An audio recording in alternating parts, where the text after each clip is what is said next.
let's take a deep breath together. Deep in. And exhale out. And one more time, inhale deep.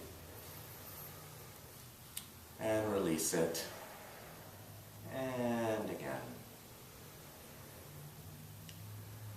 And exhale out. Let everything go. You're here now.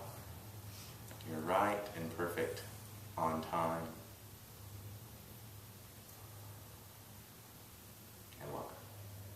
Some first timers, yes?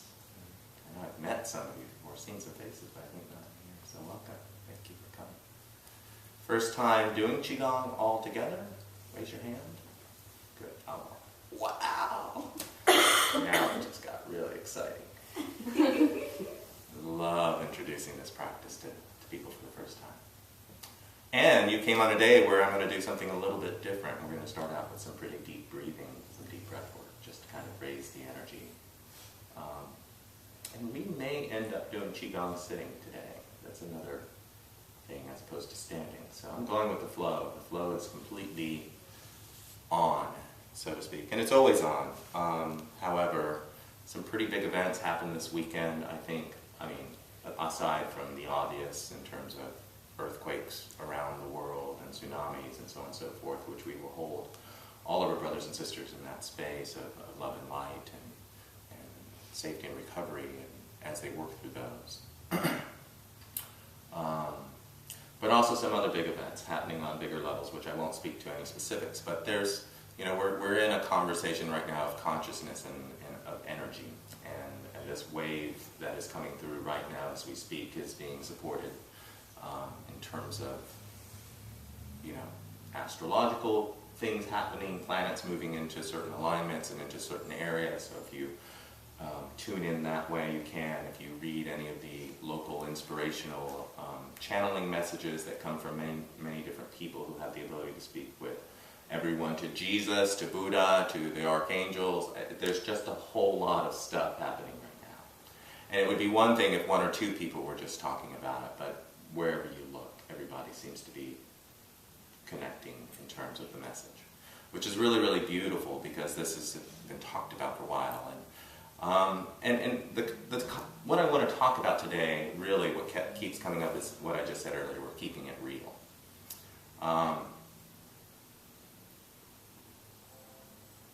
I can get pretty far out there.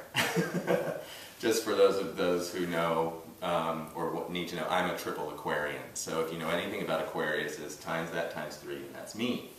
So that's my choice, having obviously come into this life that way. And I have a Capricorn moon, so that's the only thing that keeps me here with you guys at all. And I resisted that for a long time. I didn't even know I had a Capricorn moon, so I thought, the minute I was on this planet, I thought, what the heck am I doing here? I don't think I even belong. And then I realized I do, and that we all do. And I stopped resisting my journey, my path.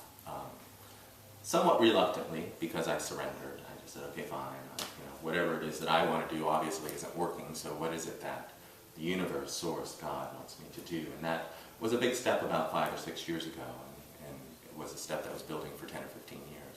So I'm not going to get into my story and my history, but essentially, I can get out there. I kind of have always had, and as you know, many people do, I'm not the only one on this planet that has the ability to see things, or have gifts, or talk what the future may bring. We are entering into the age of Aquarius, so it may be the Aquarians that tend to be a little bit further out or on the edge. But all of us have the ability to see our future and our truth.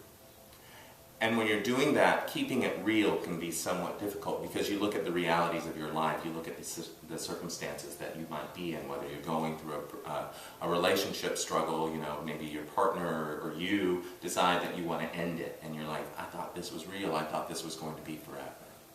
Or you get that job or that career, and I thought that was what I wanted to do, I thought that's what my heart passion was, and at the time it was, and maybe it shifted and changed. You're like, now I can't stand doing that, I want to go do this. Or whatever. Or I love this place where I live, but you know what, I feel like I'm being called to go somewhere else, and that just is crazy because I've got all this here. Now I put those examples out there because I have experienced every single one of those. and have moved through every single one of those, as well. And it's always kind of brought to me the question, what is real? What is absolutely truth for me? And the answer I got was two things. One, the Buddha says, we learn from things, everything's an illusion. There's no reality whatsoever. Because our minds create. Our minds have the ability to perceive our physical surroundings through brainwaves, through optical nerves, through the sounds that we hear. I know that there's a bird out there because I can hear the bird. Can I see the bird? No. But I know it's there. How do I know? Because I can hear it. But would I know it if I couldn't see it and couldn't hear it? Would it still be there? Absolutely. I'm not going to go there. It's like that whole question, if a tree falls in the woods. I heard a joke last night. I won't go there. If a tree falls in the woods, it's John Stewart. But if a tree falls in the woods, does it make a sound? So these koans, these philosophical questions, and the fact is, yes and no. It's all real, and yet it's all being made up as we're going along with it. And keeping it real is very important because your reality is what it is that you are creating right now. But there's another reality that expands. It's kind of like realities within realities within realities. My reality is different from your reality. My whole perception of reality right now is completely different because I'm looking in that direction, seeing what's behind you. And you're looking in this direction, looking what's behind me. And if we never moved from this point, our whole world would exist in terms of what we see. And until we are able to shift over to another perspective and look up and look down and look through, we don't really get to see everything that is absolutely real in the world. And in fact, there's worlds on the other side of these walls that I may never see. Physically, as well as metaphysically. But that doesn't discount the fact that any of it is valid and that any of it is equally important. And one of the messages that I've been receiving a lot lately over the last few years is that things are changing at an exponential level. And I've been saying it for about a year and a half. Get ready to show up and get ready for change. Guess what? It's the only thing constant. And we know this. These aren't original ideas. I haven't even made up a lot of these phrases, but I know these because I remember and have applied the reality of those statements to the illusion of my life, which then I get to recreate over again. And my illusions are also made up in the dream state. It's like, what is it that I want? What goal is it that I most desire? And I hear someone saying, you know what, I would like that too, but I can't have it. And I go, you're absolutely right. As long as you keep saying that, you absolutely won't. The first step to creating your reality, your truth, is believing that you can. That's all. Qigong is very simple in its process. Qi is what? Everything. It's energy, it's Reiki, it's prana, it's breath. Just because you can't hold the air doesn't mean it doesn't exist, but you can when it forms into water. It's the same elements, just one added molecule. And then it becomes a very tangible form, and then you can actually take the same element in a different way, simply by drinking it. And it passes through us and into the oceans and the rivers and turns into vapor again and clouds and all over. The cycle goes over and over and over. And right now there's a lot of things that's going to happen that's going to make you question what's real.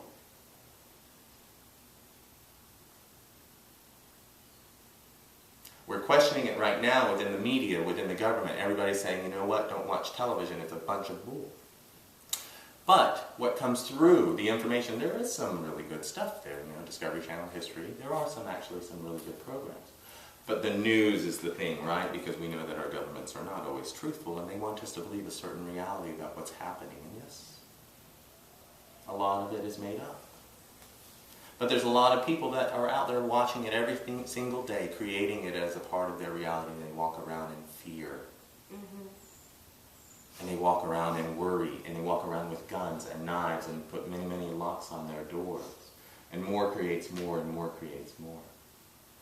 And then, so now, what has become an illusion through the tube has become more reality, and one feeds the other. So if we shut it all down and we just cut it and say, you know what, the reality is I choose to believe something different, that there's a multiple series of worlds beyond the walls that I can see, and I want to see beyond that. And in order to see beyond that, we often have to look within here. Actually, I'm going to rephrase that. In order to see beyond that, you have to look within here. And that's what we do with this practice. We keep it real. Sometimes I get a little bit out there, and I'm okay. I'm willing to kind of do that, because guess what? Usually about 9 out of 10 times, not every time, I'm not 100% accurate, people come back and go, oh my God, what you said, it happened to me. I went, awesome. Now what? I don't know. No. Come do some more Qigong. Come sit and talk with us. Come sit and play with us. Come sit and move with all the movements of the energies with us. Because it is a mind, body, spirit practice. The first thing we understand is that the mind leads the chi. And there are two minds. There's the physical mind, the one that's creating thought. And then there's the metaphysical mind, what I also call the heart mind, the one that's connected to the higher self, the infinite, all-knowing, cosmic, whatever you want to call it. Choose a word. That we also have the ability to tap into.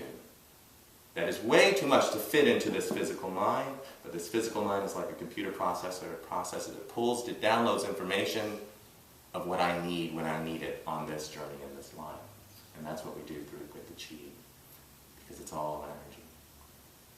And then we pull it into these bodies, and we work with these moving physical bodies. We feel the energy. Can I prove it to you? Absolutely not. Yeah. Thank you. But can you prove it to yourself? Can you feel it? Can you experience it? Absolutely. And that's the truth, or your truth.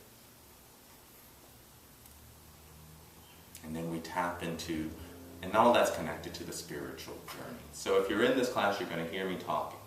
We'll use the word spirit. Because it's just way too ridiculous in my mind to think that all of this is just chance and happenstance and simple evolution of things, and that we don't have any ability to experience and create on so many different levels.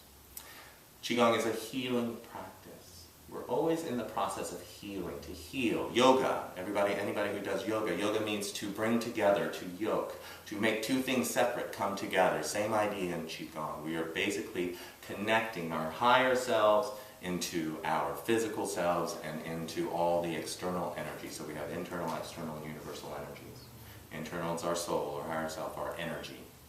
External is everything else around, the air. This is called totally awesome Qigong. Why? Well, obviously, it's totally awesome, and you'll know that after you figure out what it is. But the other name, the sub, is that this is divine breath form. So we will work with the breath, chi, the energy of breath. And anybody who's ever breathed, I think there's maybe a few in here. You might even be doing it right now. But when you really focus your intention on the breath, when you really pull in the energy of the breath, and you engage your mind and consciousness into the breath, watch out. Did a breathwork workshop this weekend, and I've done quite a few, but he reminded me, the facilitator says that the word breath in so many languages is the same word for spirit. I don't know all the words. Do you remember the word Ra? I know Ra was word. Sanskrit, Egyptian, Aramaic. All the ancient words, the same word to describe breath or breathing is the same word they describe soul or spirit. So they are one and the same. So this is divine breath form. And we'll use that breath. And then we'll tap into the energy of this planet, which we happen to be on, which our physical bodies are made up of. Think about that for a second. Everything that you are came from this planet, physically. And everything that you are will go back into it, physically. Think about that for a second. So we'll tap into the energy of the Divine Mother. Mother Earth. Right? Simple as that. So we're keeping it real. And I'm okay to keep it real in my experience, and I know that some people will come here and go, that dude is crazy. And they'll come once and they'll never come again. And that's okay, because it's not for everybody. There's another practice out there for him or her. Or maybe they're just not ready for it, or maybe it's not ready for them. There is no right or wrong in this practice. If this is your first time or your 500th time, you will always get something out of it whenever it is that you show up. The important part is to show up. And show up for yourselves if nobody else. Because there's going to be a lot of reality changes going on. I can feel it. And already people are starting to acknowledge it around me. And I'm like, yay. Because I do sit around going, God, that must be crazy. Someone please validate something for me. And it happens. And it's exciting. And it's cool. And it's whatever. I'm happy, so that's all that matters. I'd rather rock around being crazy and happy than not. Okay. That was good. If I do say so myself. So I want to welcome the online group. We are streaming this online, just FYI, so if anybody who's looking at what is all this equipment that he's got. I do have websites, and we're putting these messages out there and offering the practice online as well. So if you can't physically show up, you can always go online and just ask me for the links and after class, or looking up on Facebook. And my name is Pheonyx, by the way, also known as Roldan. So I welcome you all. So cover Qigong. It's an age-old practice, 5,000–6,000 years. So you're in a long line of lineages right now in terms of this practice and healing. It's a healing meditation. It's a martial art. It's movement. It's sound. We'll have some music. Everything is visual, so we'll use a lot. The mind leads the chi. Where the mind goes, the energy flows. You'll feel it in one or a combination of 3 ways. Vibration is usually the primary. So hands vibrating, feet vibrating somewhere along the body. Heat sometimes happens. People heat up once we start increasing the breath, especially we're super oxygenating, hyper-oxygenating our body, which increases oxygen flow and energy. And the most crucial or encouraged is that when we go to create a chi ball, when we go to chi balling, that you'll feel the energy flowing, and I'll guide you through that process, and then looking for what feels like opposite ends of a magnet moving together. Once we kind of get that, and it doesn't have to be necessarily strong, but as long as you just kind of connect with it, and again allow the whole process to just happen. Don't worry about it, and then we'll start moving it. And we'll do somewhere between 3 and 5 forms, depending on time, and usually we can get through 4 to 5 forms, depending on how everybody is flowing through the stuff. All right. So you ready to do some totally awesome? Chi. Oh, great. Let's go. I would like to just kind of go through the room and just say the vibration of our names, if we may. Starting by May over here with Allie, we'll just go down, up and around, however you feel. So. Allie. Thank you. Amari. Eric. Eric. Peter. Yes, Peter. Good to see you. Annalisa. Lisa. Me. Thank you. Whoever feels over here. Delene. Skyzy. Marcel. Marcel. That's right. Good to see you. All right. Take a deep breath. Exhale.